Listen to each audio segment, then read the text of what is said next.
दादा देवीलाल से भी कम उम्र में सत्ता के शिखर पर पहुंचे दुष्यंत। हरियाणा के सबसे बड़े सियासी घराने में चौधरी देवीलाल ने छोटी उम्र में ही संयुक्त पंजाब के समय संसदीय सचिव का पद हासिल कर इतिहास बनाया और सिरसा का नाम रोशन किया। इसके साथ ही इस परिवार के कई सदस्य सत्ता के शिखर पर पहुंचे, पर सबसे छोटी उम्र में सत्ता की बड़ी छलांग लगाकर एक नया रिकॉर्ड परिवार के नाम किया। 1952 में चौधरी देवीलाल संयुक्त पंजाब के समय सिरसा विधानसभा से विधायक चुने गए और फिर प्रताप केरो की सरकार में संसदीय सचिव बन गए। उस समय चौधरी देवीलाल 38 साल के थे। चौधरी देवीलाल के बाद उनके बड़पोता दुष्यंत चौटाला महज 31 साल की उम्र में साल 2019 में मनोहर सरकार में उप मुख्यमंत्री बने। हालांकि देवीलाल परिवार से देवीलाल के अलावा ओम प्रकाश चौटाला, चौधरी रंजीत सिंह, अभय चौटाला भी सत्ता में भागीदार रहे।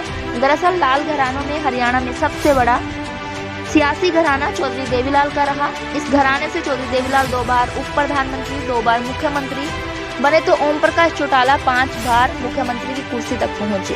पर देवीलाल परिवार से सबसे कम उम्र में सत्ता में भागीदार बनने का अवसर मिला दुष्यंत चौटाला को। गौरतलब है कि चौधरी देवीलाल 1952 में 38 साल की उम्र में संयुक्त पंजाब के वक्त संसदीय सचिव बने। इसके बाद वे लंबे समय तक सत्ता से दूर रहे। 1970 में चौधरी देवीलाल पहली बार हरियाणा के मुख्यमंत्री बने, तब उनकी उम्र 53 साल की थी। इसी तरह से ओम प्रकाश चौटाला बेशक 35 वर्ष की उम्र में साल 1970 में विधायक बन गए थे, लेकिन सत्ता में भागीदारी उनकी 2 दिसंबर 1979 को तब हुई जब वे पहली बार हरियाणा के मुख्यमंत्री बने। जिस समय चौटाला पहली बार सीएम बने तब उनकी उम्र करीब 55 साल थी।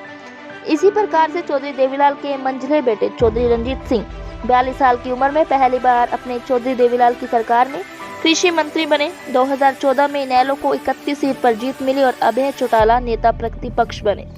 उस समय 51 साल के अभय को कैबिनेट रैंक मिला। सुषमा स्वराज बनी थी सबसे यंग मिनिस्टर।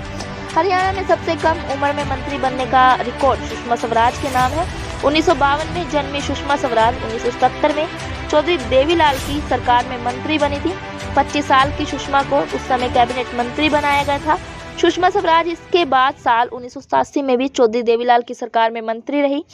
वहीं सबसे कम 41 साल की उम्र में चौधरी बंसीलाल साल 1968 में पहली बार हरियाणा के मुख्यमंत्री बनने में सफल रहे और नए रिकॉर्ड आज भी बरकरार है।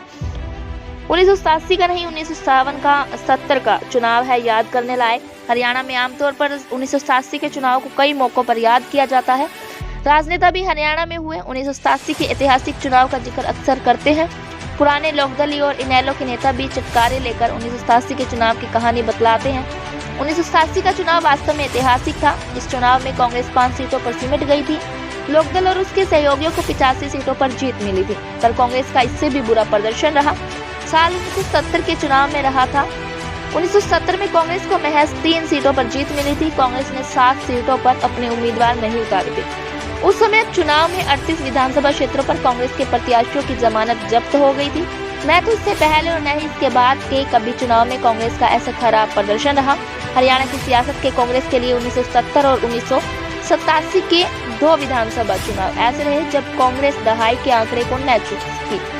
आज 19 चुनाव पर आधारित है यह रिपोर्ट। 1970 के विधानसभा चुनाव में इमरजेंसी के बाद हुए थे। चुनाव में कांग्रेस के खिलाफ माहौल था। चौधरी बंसीलाल इमरजेंसी और नसबंदी के बड़े किरदारों में से एक थे। ऐसे में चौधरी बंसीलाल ने उस समय चुनाव से दूरी बना ली थी। कांग्रेस ने 90 में से 83 सीटों पर ही उम्मीदवार उतारे। जींद, तोशाम, भट्टू, हिसार, फतेहाबाद, आदमपुर से कोई उम्मीदवार मैदान में नहीं उतारा। कांग्रेस को केवल 3 सीटों पर जीत मिली। नरवाना से शमशेर सुरजेवाला जीत पाए।